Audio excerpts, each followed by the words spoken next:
جب بھی میرے جد حسین کے مصائب سنو تو ایسے رو جیسے ایک ماں اپنے جوان بیٹے کے لاشے پر گریا کرتی ہے.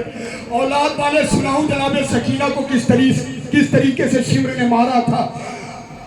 ارے باپ شمر کی انگلی میں جو انگوٹھی تھی, ارے وہ جب کھڑی میرے چہرے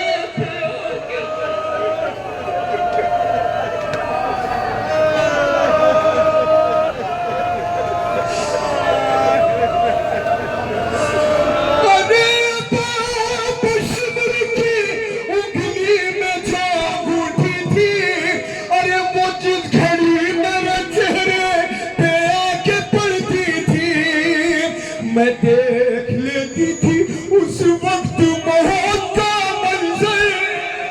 یتیم ہونا بھی بابا بڑی قیامت ہے, کہا سچی سنے اولاد والے موجود ہیں, پرسہ پیش کریں. یتیم ہونا بھی بابا بڑی قیامت ہے. قبلہ بند پیش کر رہا ہوں. جناب سکینہ کی آغوش میں سر حسین ہے. جناب سکینہ کہتی ہے بابا وہ منظر کیسے بھولوں بابا, ایک رسم تھی 12 گلے بندھے ہوئے تھے بابا. ستم تو یہ ہے کہ میرے بھیا سجاد, میری پھوپھی زینب کا قد بڑا تھا, میرا قد چھوٹا تھا. جب میرا بھیا سجاد, میری پھوپھی زینب کھڑی ہوتی تھی, رسی میرے گلے میں کس جاتی تھی. اولاد والوں سننا جناب سکینہ کس کیفیت میں چل رہی تھی. عادت ہے جسے میں پیرا گلے, اس رسل میں بھی تھی. ارے میں اپنی ایڑیاں ہر دم اٹھائے رہتی تھی. میں سب سے چھوٹی تھی, میں سب سے چھوٹی تھی, چلتی تھی اپنے پنجوں پر. یتیم ہونا بھی بابا بڑی قیامت ہے, کہا سکینہ نے بابا کے منہ پہ منہ رکھے. یتیم ہونا بھی بابا بڑی قیامت ہے. ظفر بھائی, جن نے شام کی زیارت کی ہے وہ احساس کریں گے. خدا کی قسم جب میں پہلی مرتبہ شام پہنچا اور شہزادی سکینہ کے روضے پہ پہنچا تو آج بھی اس زندان سے ایسا لگتا ہے جیسے کوئی بچی کہہ رہی ہو بابا آ جاؤ, بابا آ جاؤ. اولاد والے موجود ہیں, سننا. آپ یہاں کھڑے ہیں, ابھی کوئی چیز بلندی سے آپ کے سر کی جانب پھینکی جائے تو سب سے پہلے آپ دونوں ہاتھوں کو فضا میں بلند کریں گے. جناب سکینہ کی آغوش میں سر حسین ہے. جناب سکینہ کہتی ہیں بابا وہ منظر بھول نہیں سکتی بابا. چھتوں سے پتھر برسائے جا رہے تھے, پسے گردن بدھے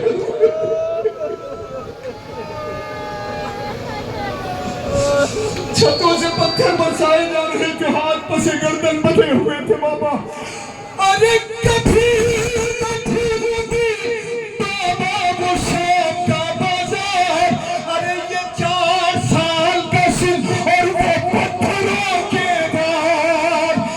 بندھے تھے ہاتھ, بچاتی میں کیسے اپنا سایہ.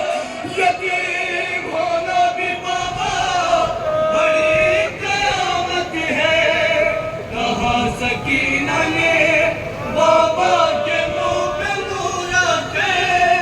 یتیم ہونا بھی بابا بڑی قیامت ہے. ارے نظر اٹھا کے میرے کان دیکھ لو بابا, یہ جان جاؤ گے بچی پہ کیا ستم ٹوٹا. ارے لبیں بھی بھن گئی, سینے گہے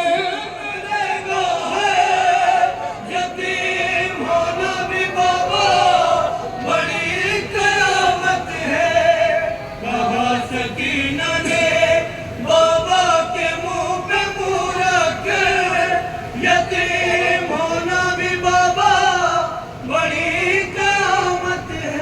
جوانوں, قیامت کا بند پیش کر رہا ہوں. اولاد والے موجود ہیں. جناب سکینہ سر حسین سے مخاطب ہو کر کہتی ہیں بابا میرا کلیجہ اس وقت کانپنے لگتا تھا جب دربار میں شمر مجھے بدنصیب کہہ کے پکارتے. اگر کلیجہ کانپنے لگتا تھا اس گھڑی میں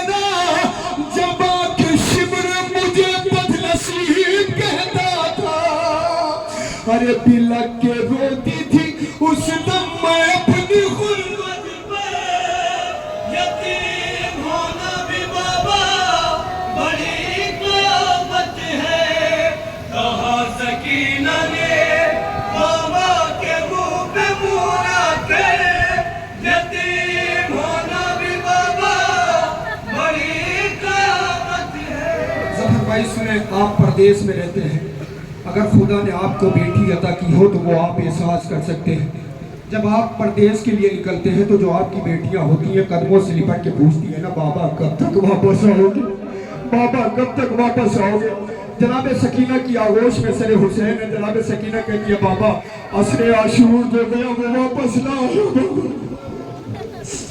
ارے باپ بیٹی سے اب دور اپنا جانا اگر ضروری ہے جانا مجھے بھی لے جانا ارے میں تھک چکی ہوں یتیمی کا بوجھ ہے سر پر یتیم ہونا بھی بابا بڑی قیامت ہے کہا سکینہ نے بابا کے منہ پہ منہ رکھ کے یتیم ہونا بھی بابا بڑی قیامت ہے کا پیش کر رہا ہوں جس وقت جناب سکینہ نے بیان کیا سر حسین کا کیا عالم تھا مکتے میں پیش کر رہا ہوں سنیں ارے سر حسین بھی لپٹا تھا اپنی بچی سے بدر کی آنکھوں سے باعث لہو کے دھارے تھے یہ کہتے کہتے